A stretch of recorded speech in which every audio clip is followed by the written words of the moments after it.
Most people think wealth begins with $1 million. I have never believed that. $1 million is a scoreboard number. It is the number people imagine when they want to feel big. It is a headline number. It is a dinner party number. It is the kind of number that flatters the ego before it improves the life. But if you want to understand the point where money begins to change human behavior in a durable way, you have to stop looking at the number that sounds glamorous and start looking at the number that changes how a person thinks on an ordinary Tuesday afternoon. For a great many people, that number is not 1 million. It is not even 100,000. It is 20,000. That sounds almost insulting in an age when every screen is filled with people talking about 7 figures, private jets, luxury watches, and passive income fantasies. 20,000 does not sound rich. It does not look rich. It does not impress anybody. Nobody posts a triumphant photograph because their savings account crossed 20,000. But I have spent enough time watching how people behave around money to know that this is often the first sum that moves a person from financial panic into financial choice. That is an entirely different universe. I want you to think about the ordinary sensation of checking your bank account. I do not mean the ceremonial review people perform when they are already comfortable. I mean the lived experience, the one where your pulse rises a little before the screen loads, the one where your mind begins doing arithmetic before the number is even visible. Can I buy groceries this week? Can I pay rent and still cover the utility bill? Can I say yes if the car makes a strange noise tomorrow? Can I afford to replace the laptop if it dies? Can I buy a coffee without feeling like I have betrayed my future? A life built on questions like that is not a life built on calculation. It is a life built on siege when a person has no cushion. Every decision is infected by fear. They call it budgeting. They call it discipline. They call it being realistic. But much of the time it is simply survival mode with a respectable name attached to it. The mind narrows, the time horizon collapses. The person starts reacting instead of deciding. They take the job they do not want because they cannot wait. They stay in the apartment they hate because moving feels dangerous. They keep the toxic boss because the next paycheck matters more than self-respect. They say yes to bad terms and bad timing and bad deals because they do not have the one thing that lets a person pause: breathing room. That is why I take the $20,000 threshold seriously. People imagine money changes life because bigger balances produce bigger returns. That is true, but it is the less interesting part of the story. The more powerful change happens before the spreadsheet. It happens in the nervous system. It happens in the imagination. It happens when the brain finally stops asking how to survive until next Friday and starts asking what kind of life is worth building over the next 10 years. That is a revolutionary shift. A man with no cushion does not think like an investor, even if he opens a brokerage account. He thinks like prey. He thinks about exposure. He thinks about avoiding embarrassment. He thinks about getting through the month without humiliation. He is not stupid. He is constrained. It is hard to think about growth when every unexpected expense feels like a personal ambush. I have watched this pattern for years. The people who appear bad with money are often not bad with arithmetic. They are simply trapped in an environment where every decision is short-term because the consequences of being wrong are immediate. If the margin is too thin, prudence becomes panic. That is why the first threshold matters so much. It gives the mind a little distance from the fire. The source document made this point in a language that I think deserves to be preserved. It argued that people with no savings live in survival mode, while people who cross that first meaningful reserve begin to move from reacting to growing.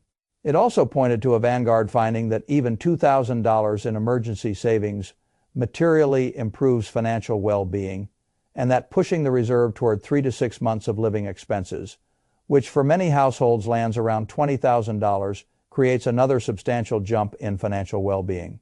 Fayfelicite Fayturn 18 File 6 Fay that is believable to me because it matches what common sense tells you. $2,000 can stop a blown tire or an urgent flight or a medical bill from becoming a catastrophe. But $20,000 changes more than a week. It changes posture. It changes the way a person walks into the world. It creates enough room for thought. Not luxury, not indulgence. Thought there is another reason this threshold matters, and this one is mathematical. Imagine a person saving $19,000 a month and earning 8% on invested money. The first $20,000 takes time. The source document uses roughly 19 months, and that feels right as a picture, even if a real-life path will vary a bit by timing and returns. It feels slow because almost all the heavy lifting is still human effort. The second 20,000 comes a little faster because now the first pile of money has started helping. The document frames that second 20,000 as arriving in about 17 months rather than 19, and then keeps pushing the idea further until the point becomes impossible to miss. Once the invested base is large enough, money begins doing more of the work that once had to be done by labor and patience alone. By the time an investor reaches 400,000, the document argues, the next 20,000 can be generated in a matter of months rather than years. Fay Felicite, Fay Turn 18, File 6, Fay Turn 18, File 2, Fay. This is not magic. It is not a secret society. It is not a private club. It is arithmetic. When a person has $1,000 invested and earns 10%, the gain is noticeable but not life. Changing when the person has 20,000 and earns the same rate, the gain becomes emotionally meaningful. The investment strategy did not become smarter. The person did not discover a hidden asset class. The same broad principles are available.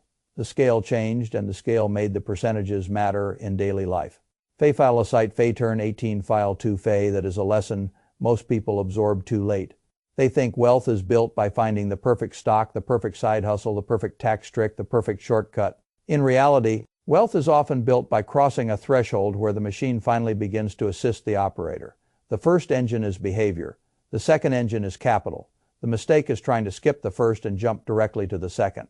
I have no interest in telling you that 20,000 makes you rich. It does not. It does something more important than that. It proves that you can stop consuming every dollar that touches your hands. It proves that you can restrain impulse. It proves that you can endure delayed gratification for long enough to alter your future. It proves that money is no longer just something that arrives and vanishes. It proves that you can build a reserve, defend it, and let it become productive. That is not a number. That is an identity shift.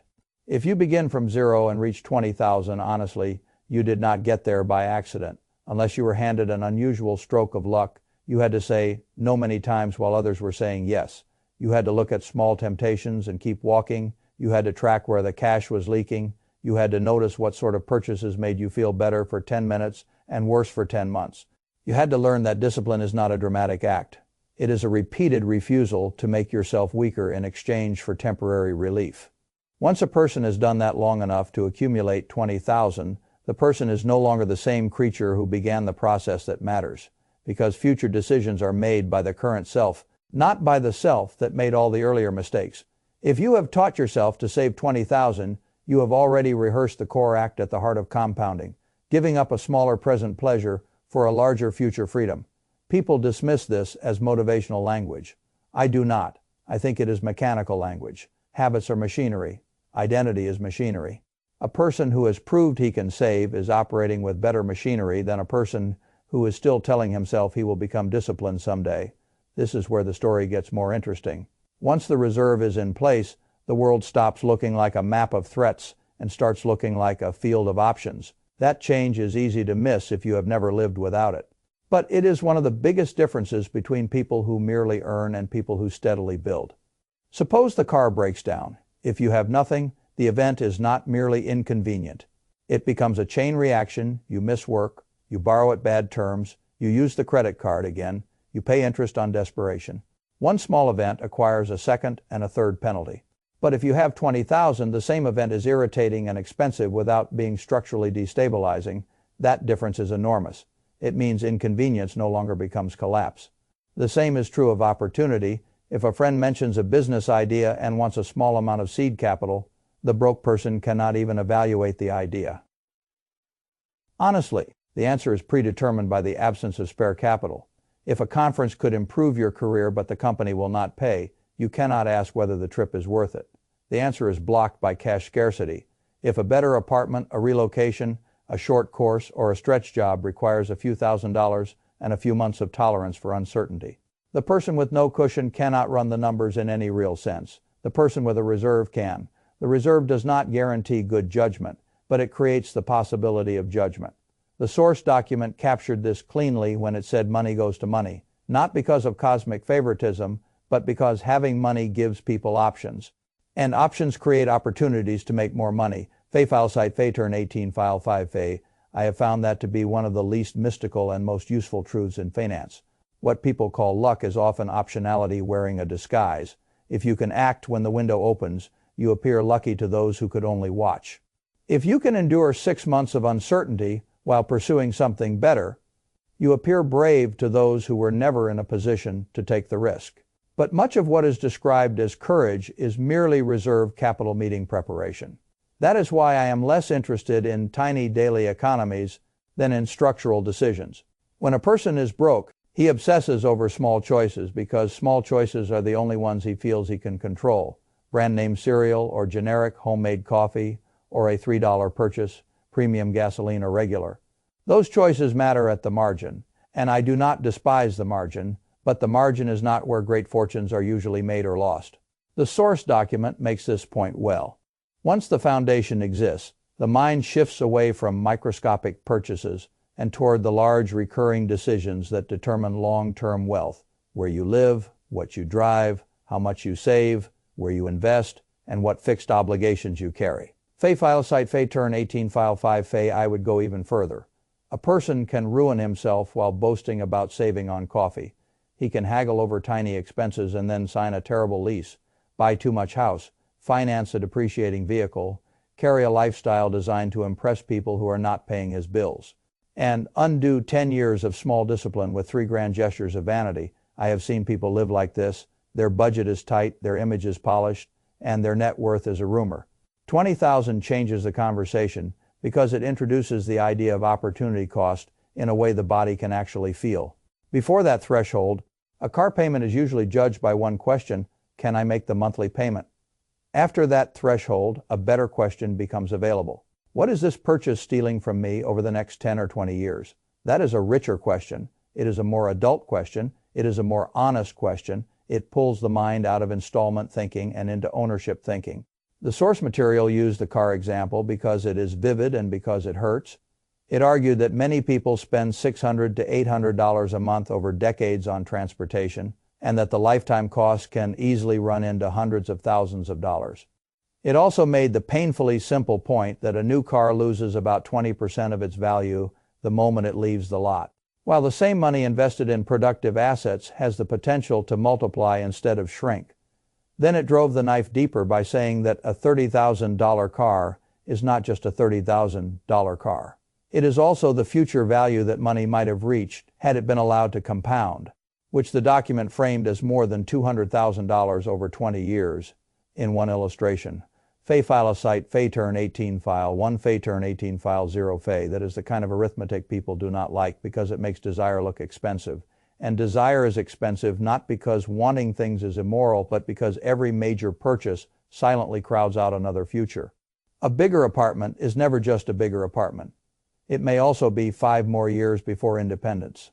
A luxurious vacation is never just a week away.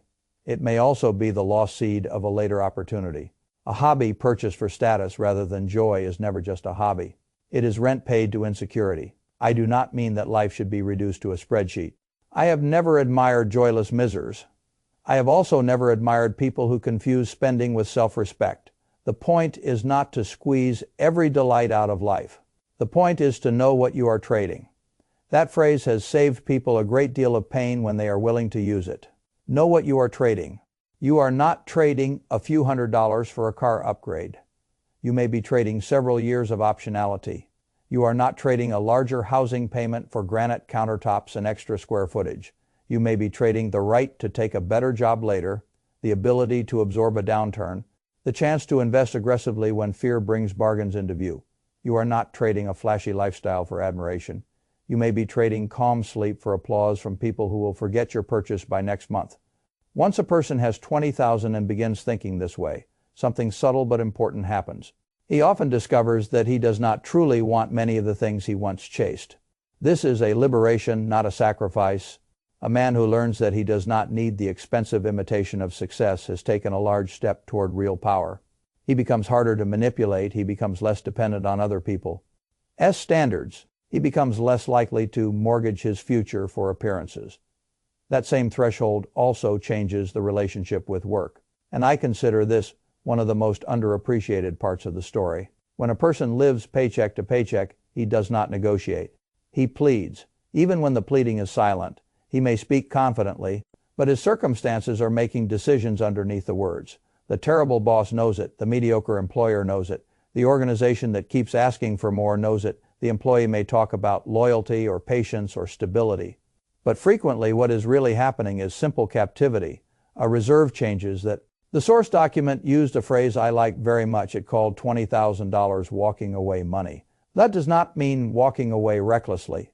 It does not mean quitting for sport or confusing freedom with immaturity. It means that for the first time, a person has a cushion large enough to imagine saying, no, he can ask for the raise he deserves because the answer is no longer tied to immediate ruin. He can push back on unfair terms. He can entertain another offer. He can devote time to interviews. He can survive while searching. Even if he never uses the reserve, the mere knowledge that he could use, it changes his demeanor. He becomes less frightened, more direct, more willing to carry himself like a person with agency. Fe Philocite Fe Turn 18 File 1 Fe that posture itself tends to attract better treatment. The world is not always fair, but it does respond to confidence grounded in actual capacity. People notice when you are no longer negotiating from visible desperation. They hear it in your voice. They see it in what you tolerate and what you refuse. Often the reserve works long before it is spent. It becomes an invisible ally in every conversation. This is one reason I say 20,000 is not merely a financial milestone. It is a social milestone. It alters the terms on which a person meets employers, landlords, opportunities, emergencies, and even his own temptations, which brings me to the great mistake people make after crossing the threshold.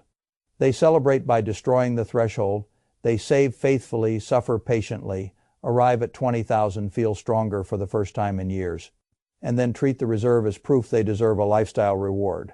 The car gets upgraded, the vacation becomes lavish, the larger apartment suddenly feels justifiable. The person says he has earned it. In one sense he has. In the only sense that matters, he has not. What he has earned is a foundation, not a permission slip. The source document said this plainly, and I agree with it. 20,000 is not a trophy for good behavior. It is the seed of the future. Fe Philocite Fe Turn 18 File. 1 Fe seeds are not supposed to look like forests. That is why people mishandle them. They underestimate how much life is hidden inside a small thing. I would urge anyone who reaches that first serious reserve to protect it with more seriousness than he protected the process of building it.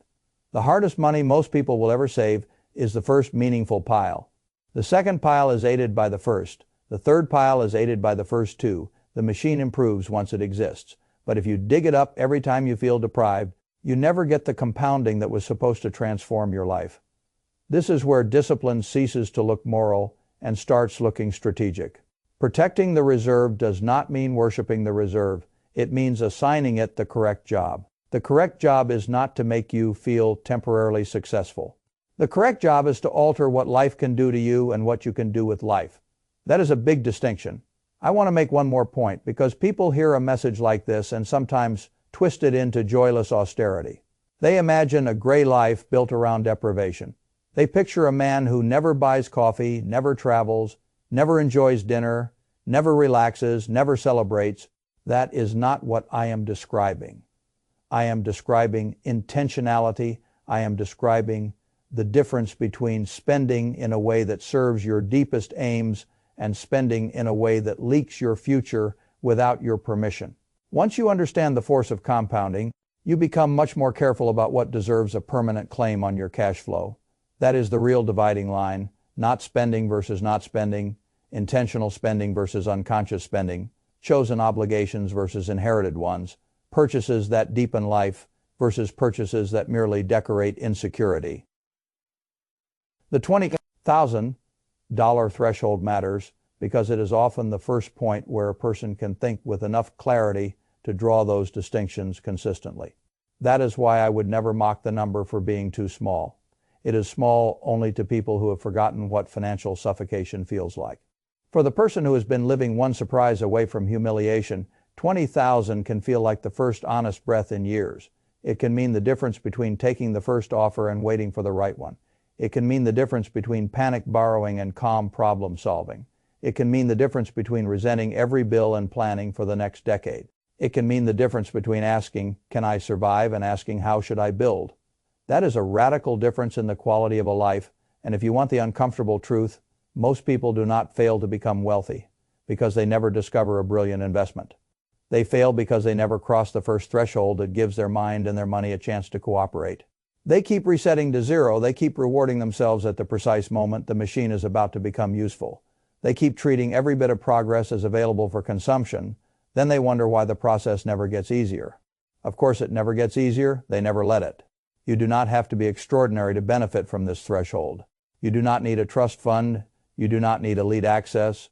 You do not need a secret from wealthy families.